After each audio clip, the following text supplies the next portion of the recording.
What's going on, guys? Welcome back to another FALhunter, and today we're going to be bringing you guys a little something new. This is intro into archery hunting for somebody like me. Thomas, the seasoned vet over here, he's got it done and dialed in, so we're going to dive into this video and just go over the basics of archery hunting. Let's do it.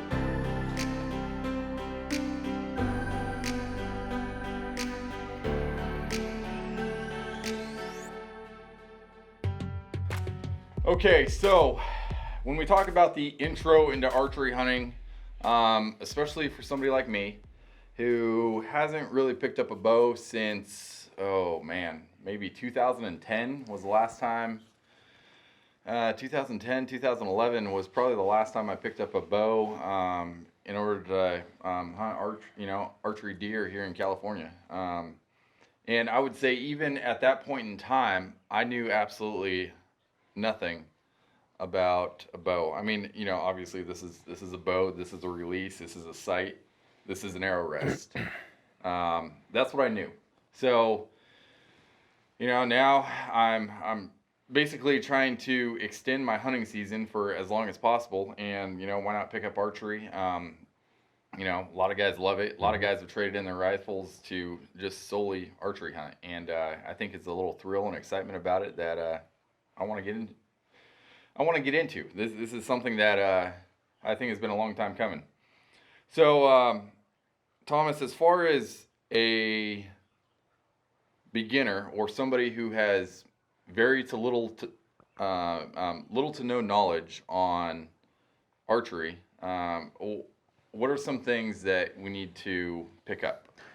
So first off, there's nothing wrong with the hunter like Chris described he was in 29, whatever it was the last time he picked up a bow. Yeah, 2009. I would probably describe that's actually a lot of hunters. That's probably the more higher percentage of hunters is like that. Now, when you come across someone like me, I'm gonna sit there and tell you, well, there's much more to the world than just saying I want to get in the archery season of that to be successful. So let's just grab a bow. I could shoot at home, hit the target, and that's good enough. That's fine, and that will get the job done for a lot of people. But what I've learned over the years and what I'm getting Chris into is that the more in depth you get into this bow and the higher tune we get, the higher tune we tune you to shoot, the more successful you're going to be, the better your shot placement's going to be, and just the better archer you're going to be, which is it's going to get that animal. On a really bad shot for the untuned bow and the untuned archer, you might miss. Versus you'll have a little more leeway when we bring everything together. Mm-hmm. So that's why I believe it's better to get further in, like I'm trying to get you. So it's going to give us that higher success rate on those shots to where you might have missed before, to where I'm hoping that's not going to be the case now. I didn't realize how in-depth archery was. I mean, just like anything, there's a lot that goes into it, but it's like when it comes to archery, I mean, let's just talk about bows in general. Mm-hmm. I mean, there are so many bows out there on the market. Like if you were to pick a bow for a beginner, would you go a pre-built bow that you can get at like Bass Pro, Cabela's, or would you say buy a bare bow and go from there?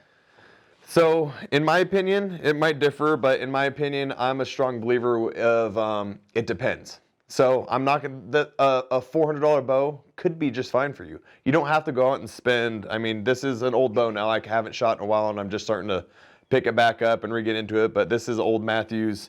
I think Chill X is what this was. I think it's 5 years old now. I believe that. I mean, this was over $1,000 for sure. I mean, I think the bow alone, without all the fancy gadgets that got in here, I mean, we're pushing probably $1,200 or $1,300 for that bow. You could walk into Bass Pro and I think buy a PSE Stinger, and I don't know the price, but they're like $299, $400, maybe for a whole combo. But I'm a firm believer. We don't want you looking at the price. You could get a bow that's cheap that shoots just fine, but what you need is to have a bow that actually fits you.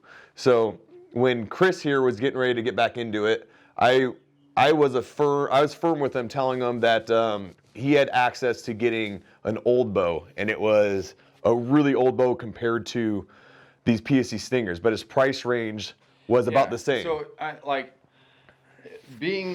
being new into this, I didn't want to go out and spend, the $1,500 on a bow. It's like, man, I don't even know how much I'm going to enjoy this. I mean, it's hunting, so I'm there is some aspect to where I'm gonna really enjoy it because it's hunting. This is what I do.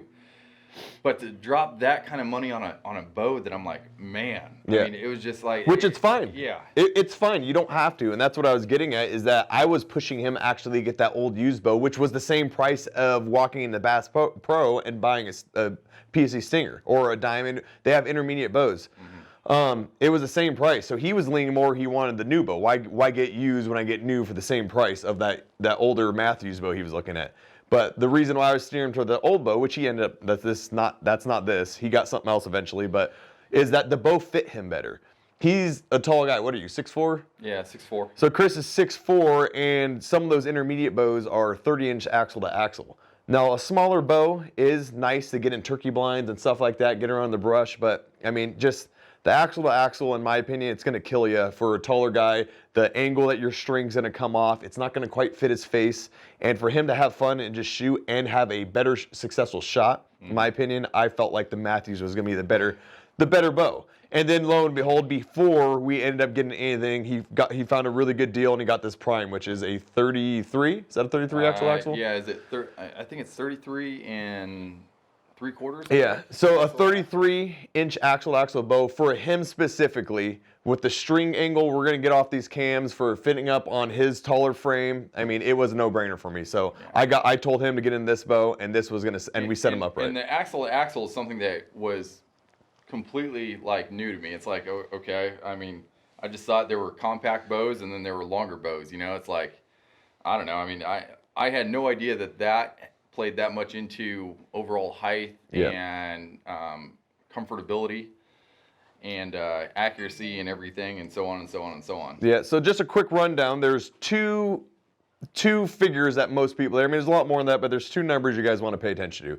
There's going to be axle to axle, which is axle to axle, and your brace height. So that's going to be from the grip to your string.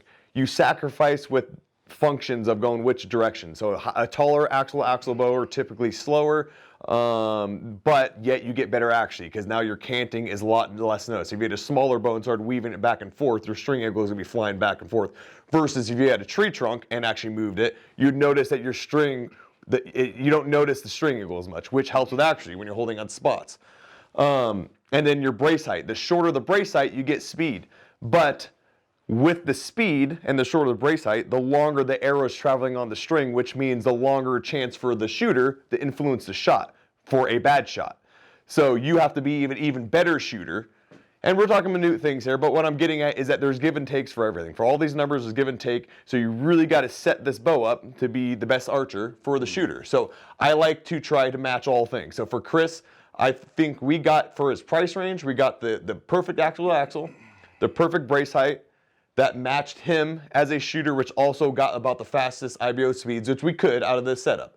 And so you usually got to take the whole package in, try to fit it to the shooter, and I believe this is probably the best specifications on a bow that we can get for Chris in general. I'm not going to lie to you guys, this knowledge right here like blew my mind when he started talking to me. You know, when we first met each other, he's like, oh, I'm into archery, okay, you know. I was like, all right, you know, so he's got a bow and he shoots in the backyard here and there or whatever. And then we started talking into it, and I'm like, dude, this is like your wheelhouse. First off, don't let him fool you. This isn't my wheelhouse. I'm not taking any credit for anything. I do know a thing or two. I learned everything from people online, though. I got in communications with some really good tuners. I got into hunting back then, and, you know, I just took off from there. It developed, and I started shooting at clubs and just had a blast. So I just kept learning as much as I can. I eventually got to the point where I thought I was going to open up my own archery business and have bows sent in, and I was going to tune them.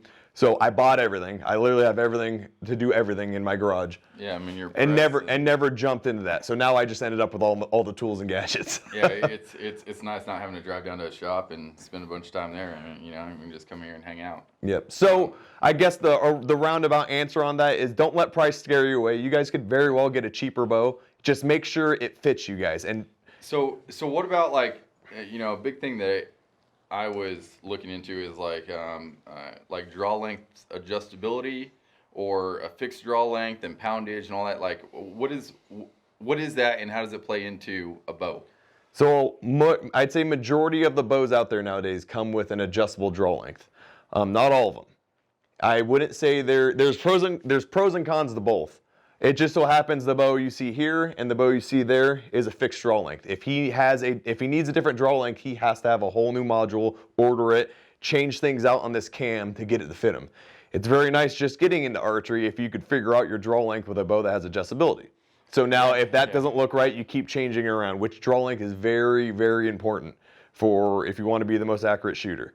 With draw length, you gain speed, so people try to push the envelope, but you definitely sacrifice if you start going too far out with that draw length for your accuracy. And you'll notice it on target. You'll start shooting and realize, man, I'm just not as good as I was, a little bit lower. Okay, so that's basically draw length. Now, as far as like poundage goes, right? I mean, that plays somewhat of a factor. I would say a pretty big factor. Yeah. With, I'm sure, speed and everything, kinetic energy and all that kind of stuff. Yeah, so for hunting, we obviously want the most poundage we get, that we could shoot repetitively, that you could practice at. That's usually the best poundage. Muscle memory type Muscle stuff. memory, yeah. I mean, you want to probably strive for 70 pounds. You could get a little less than that if you wanted to, but there are some limitations per states that you're in. Some states you have to shoot 70. Some places you have to shoot 80, which a lot of bow manufacturers don't even make 80s. You have to special order these bows at that point, but what I'm getting at is the higher you get the poundage, the more kinetic energy, more speed, and the more lethal ability, I guess, for the animal. Okay. So some states will put a limit on it. So a typical what I always strive for a I don't know, a regular sized man, I guess, you want to get to 70.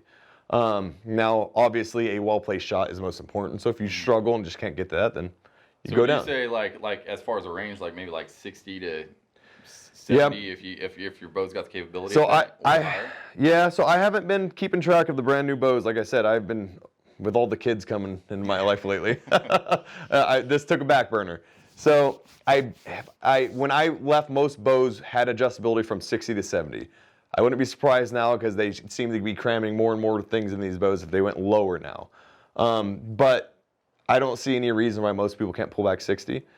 So if you want, I mean, I definitely find an archery shop and allow them to set you up. You can pull back poundage, see what you can deal with. But 60 to 70 get you a good number to start off with. You start at 60 till you build that muscle memory, and you can work your way up to 70. But again, accuracy is the most important. So shoot what you can, try to build up. If you're sacrificing anywhere, then stay there or go back down. Back to, I don't think I ever finished on the draw length adjustability. So the ours are fixed, adjustable. You're not sacrificing anything anywhere. These are a little nicer because they state that with these strings that you can't lose the tune of the bow, and the bow cam is actually getting full rotations now because it's designed for your draw length. Versus when you have the adjustability, you'll move this little screw over to this hole, and now the cam can only rotate so far. They say that cam's maybe not max out at its full efficiency now because you're moving around this draw length, that the cam's not actually hitting its sweet spot. But the technology now, I think they figured a lot of that out. The reason why I'm not necessarily biased to anyone, I'm just currently shooting a Matthews. It's what I got, and it's what they offer. So that's what I'm making do. I do like the fact that I know there's no adjustability here, and I have my draw length set, so I don't have to worry about any of it. I know mine's set to me. Nothing's coming untuned up here. The draw length doesn't change. My cams are rotating fully, but the same thing, my next bow, I'm probably going to shoot either a Bowtech or a Hoyt just because I want to move on. They're both adjustable, and that's not going to stop me from shooting either one of them. I'm going to definitely shoot one of those bows next. I've owned both, and there's no naysays either one. Just pick what bow you like, what fits you the best, and go from there. Okay. So, went down to a shop, picked out a bow. I'm running this Prime Synergy that I found for an extremely great price on Lancaster Archery. It just so happened to fit.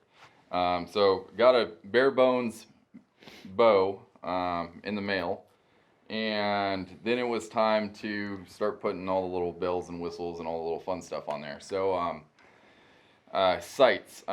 The very little research that I've done, there are many manufacturers of sights on the market today, different styles than there were 10, 15 years ago. So I mean, like sights. I mean, what would you recommend for sights? So just disclaimer out there. I think I'm outdated on the sights. I don't know. I remember when I started getting out of it again. I believe that they were really getting into the market of a single pin slider.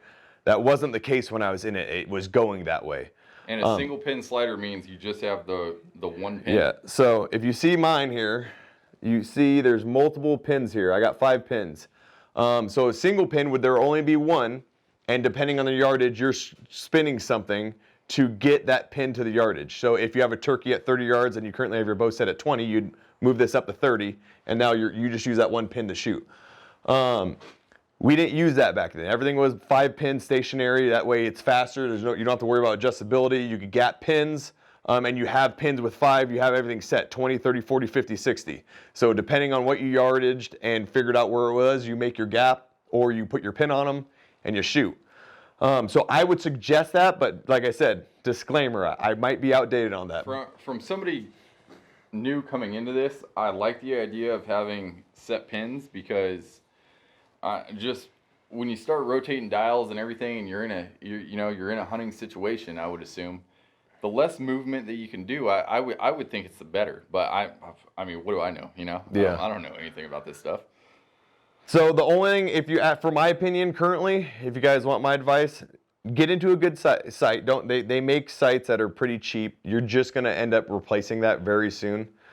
Absolutely save your money and do not buy a site that doesn't have a bubble. You absolutely need a bubble. You'd be amazed the difference of when you're shooting at a target. I mean, at 20 yards, you could shoot at a target and then cant that bow all the way to the right or the left and shoot again, and you'd see such a huge, I mean, you may miss the entire target, even though your pin was on, but you turned your bow sideways.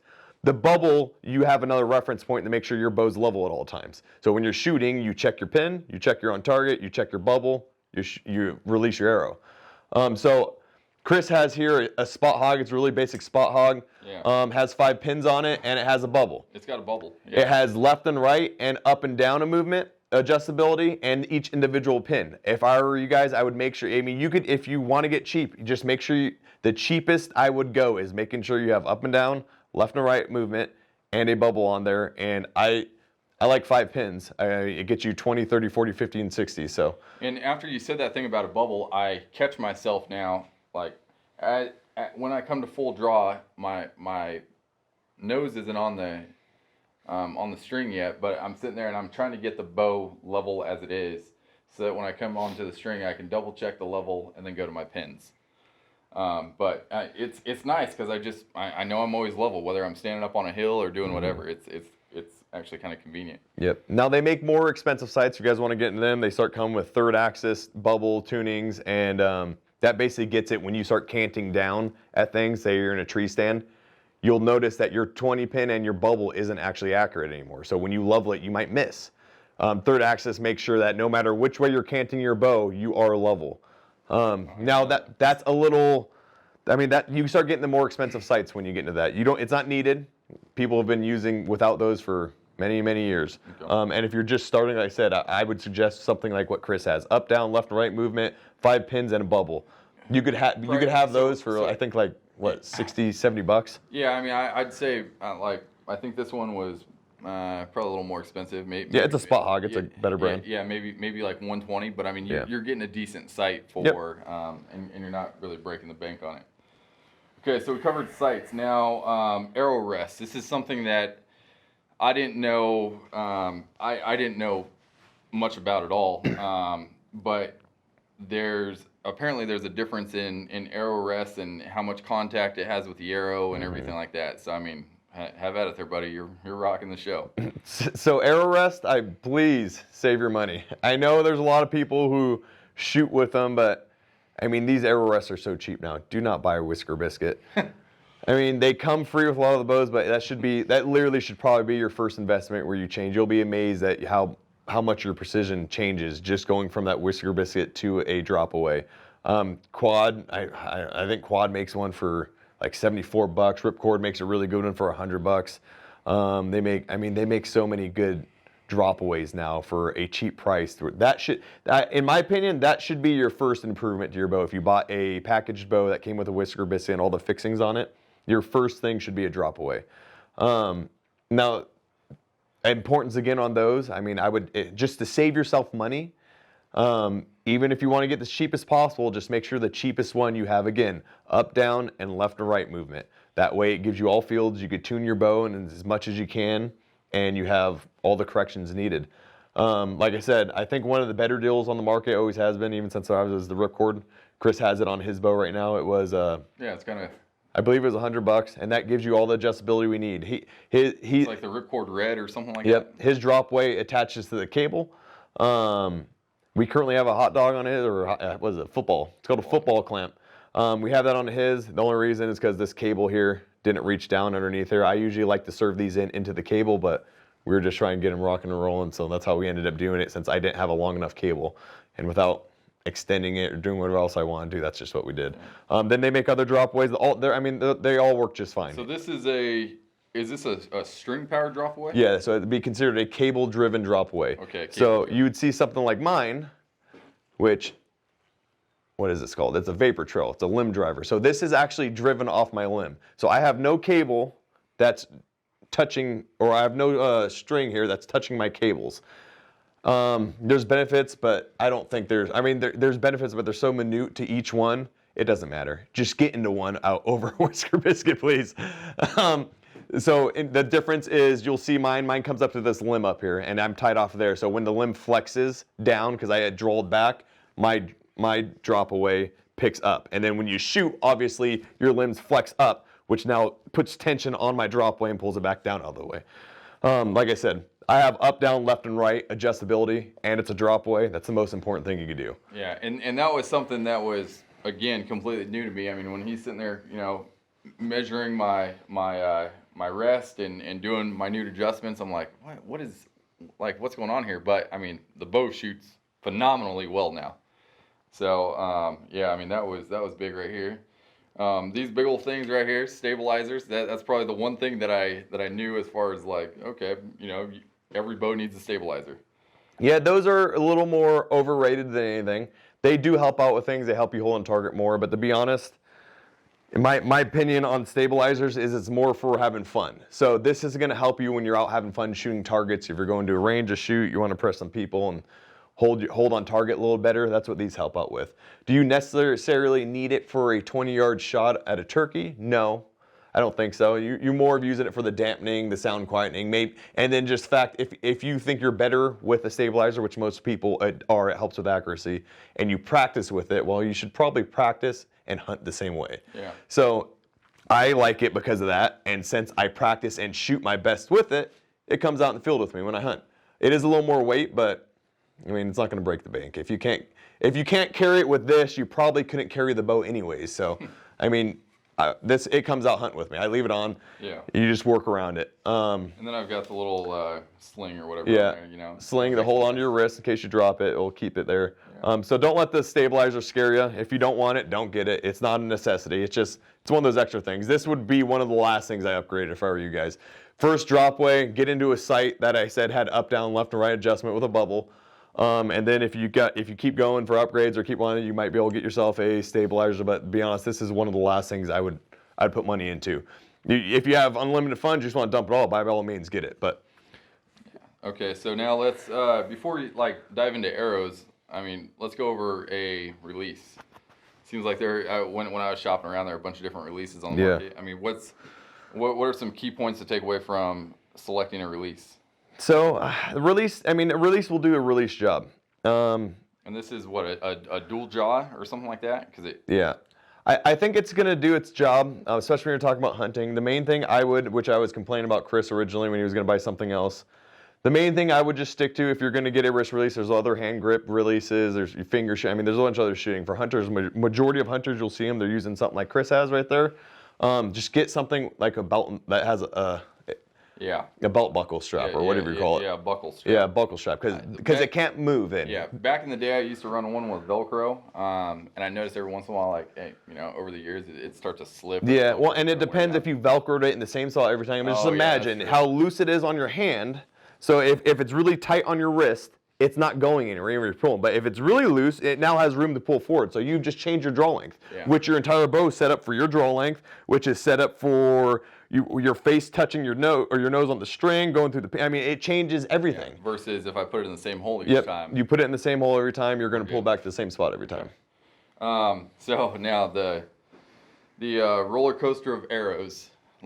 I mean, we can do a whole nother video on arrows later on. But I mean, you just want to touch the basis on it. So there is an importance to them. You can't just pick anything out. It reflects everything. You have to match the arrows, just like everything else, to your poundage, to your draw length, to the grains you want to shoot. So you have to make a decision. What grain do you want to shoot up front?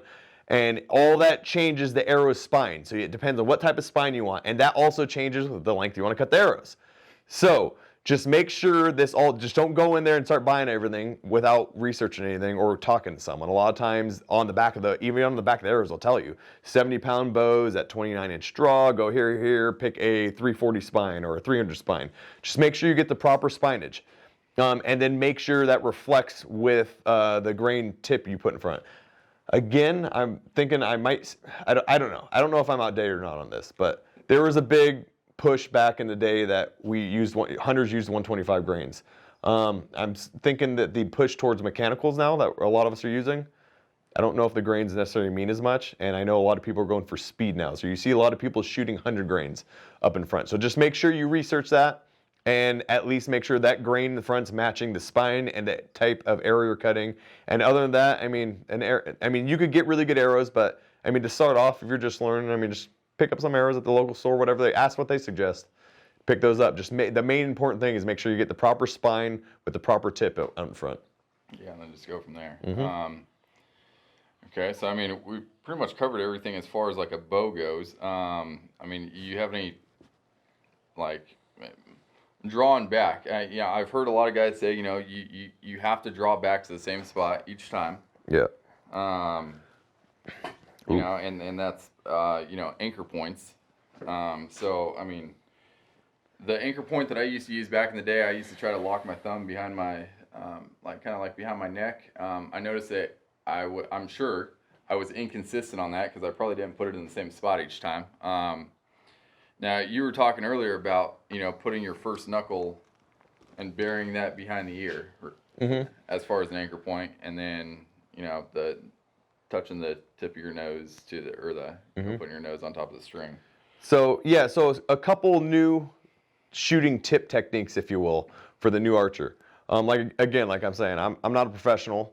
I do have some tips here and there and some tricks that I've learned. I definitely could go and learn a ton more if I went and took lessons or flew up to someone else. But these are some of the basic things that everyone should get started with. You could change them up if you, as a shooter, develop and realize you're a better archer by changing things around. But these are basically your beginning steps. Start with these. That will help you learn pretty much everything. Your draw length, the right way to go, that you'll be able to feel that you're holding on target a lot better. But like I said, you change it up if you find out that something's supposed to. This is basically getting you to your ground zero. So one of the most important things is your anchor points. A very common one, which I taught Chris to use it, is your knuckle, your shooting finger knuckle. So this one right here, same one that's on your trigger. When you pull back behind your ear, and actually you'll feel with your finger, there's a little divot right underneath your ear. Put that knuckle right in that hole every single time. So every time you pull back, it's a nice repeatable landmarker on your face. Pull behind your ear, sink it in, and that's going to be perfect every single time. That hole's not moving on your face, and your knuckle's not moving. It's always your knuckle right there.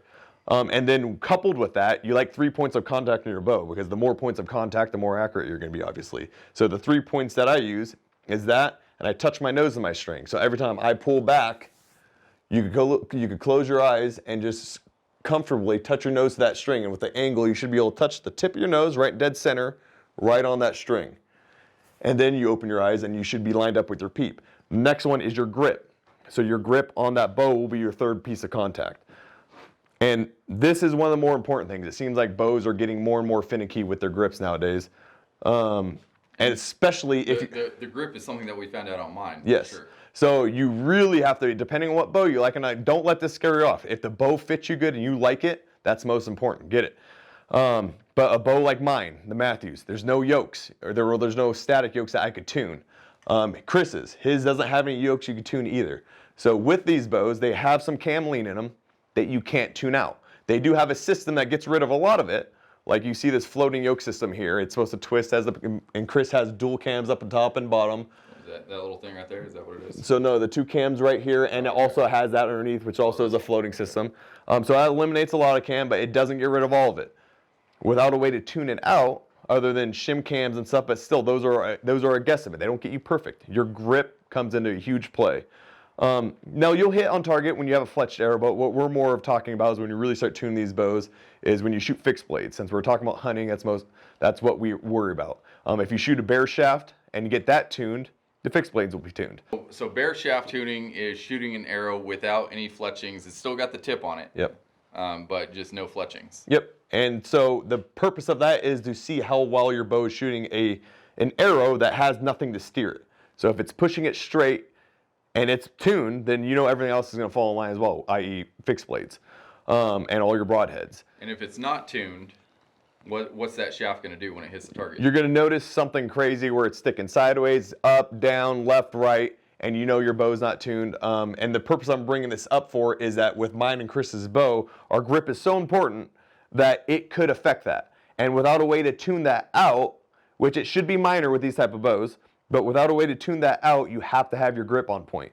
So you have first to be able to shoot the bow properly, you have to start with a neutral grip. So it's very important. This is one of the most important things you'll learn when shooting archery, is you need a 45-degree angle on your grip. So all the pressure needs to be right here. So you'll naturally want to grab like that. That's not where it goes. You actually need all the pressure right here on the meat of your hand, and you need to keep, a nice rule of thumb is try to keep your grip at a 45-degree angle. And you want to try to shoot with the most relaxed hand as possible. So you could open grip if you're trained well, and you could keep your grip closed but without gripping, then it's okay too, but it's usually best to keep a 45-degree angle and an open grip just like that. And then when you start fine-tuning your bow, you start realizing that sometimes your bow needs a little grip, a little more pressure on one side, whatever that goes into the tuning stuff. But start off at a neutral area, which that would be. And that's really like, shooting a handgun, to where grip is huge, Yep. and pressure on one side of the pistol versus the other side could make or break. Yep, which is why your grip is so important with this. So you really need to put all the pressure, and the reason for that 45-degree angle and pushing on the back is that, and the loose grip, is you don't want to influence pressure on either side because it affects that arrow a ton downrange. So you need to start neutral and shoot like that. So all the pressure is going exactly on the back of this and not torquing your bow in any direction. So you could actually read what the arrow is doing now and make adjustments accordingly. So with that grip, that's a very important thing to do, and those are the 3 anchor spots. So try to use that grip, anchor in behind your ear, touch your nose on, and align your peep with your sight so everything's money when you open your eyes. Another important thing is your draw length. Make sure that draw length is spot on. Like I said earlier, a lot of people try to get a little long on the draw length. A proper draw length, you'll see, is you should be able to pull back at full draw, sink that knuckle in, open your eyes slowly. You shouldn't have to scrunch your head down, move your head any weird way. It should be a natural look. You should be able to stand up straight. A typical sign of a overdrawn archer is when you start leaning back. If you're leaning back, it's because you're really trying to stretch your form out, which actually widens your chest and you're gaining draw length, but that's just, it's not as accurate to shoot like that. So you really want your forearm straight. So if you notice right now, see my forearm and behind my ear, it's straight. Well, if it's too long and you're reaching back, look what happens to that forearm. It starts going up. So if you start noticing that on yourself or anybody else, that's typically a sign of a draw length that's too long. So make sure your arm is nice and pointed out.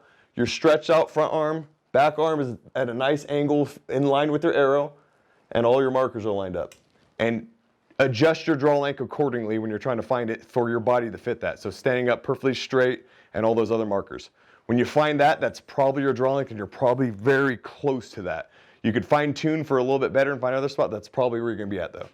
And then you can also do adjustments if you have like an adjustable release and everything along the line like that. You can do very minute. That's where all the custom adjustments would be. So if you're a 28 and a quarter, you know that's where you shoot best. Well, there's no 28 and a quarter draw length. There's 28 and a half and 28. So that's where you would start making adjustments on D-loops. You have longer D-loops, shorter D-loops. You could start adjusting your wrist release to give it a little more length, whatever makes it fit your body, your face, and that draw length to get it cinched and perfect. But this is all extra stuff. Start off with just getting those basic steps that I said to get that draw length and shoot from there. Yeah. So, I mean, I think that's pretty much going to wrap up. I mean, that was a whole lot of knowledge in a very short amount of time. I think that's going to wrap up our beginning intro season or series of archery hunting. There's a whole lot more to come.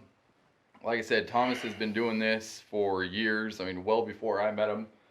And even though he was out of the game a little bit with the family life and everything like that, I mean, he still got the bow press, and your knowledge came back like that. I mean, pretty quick on a lot of it. I mean, I was impressed. A little sketched out at first. I mean, you start throwing cables and all this kind of stuff. He was sketch. He was crying anytime I started pressing a bow or like, anything. oh man, am I gonna pull that thing back and it's just gonna explode? But no, I mean, you did a phenomenal job just getting me to the point to where I need to be. And yeah, I mean, this is gonna be a very lengthy series. I mean, there's so much stuff into archery. I mean, yeah. I know a minuscule of all the knowledge out there, but we're going to teach you guys everything I know, so at least you could be as good as me. Yeah, I mean, from arrows, bear shaft tuning to just tuning in a bow, and then, you know, we got deer season starting up here in California in August. It's going to be a fun one. Yes, it will be. So, anyways, guys, make sure to like and subscribe if you guys haven't already. I mean, you know, if you like us and you want to hear more from us, you know, smash that subscribe button, hit the little bell for notifications. If you don't like us, well, thanks for watching anyways. But yes, we are trying to get on a regular upload schedule here, and we'll be coming at you guys here pretty soon with the next archery video. Yep, so, we're active in the comments. You guys got a question for me or Chris or anybody, let us know in the comments. We'll try to get back to you guys, and like we said, we'll catch you guys in the next one.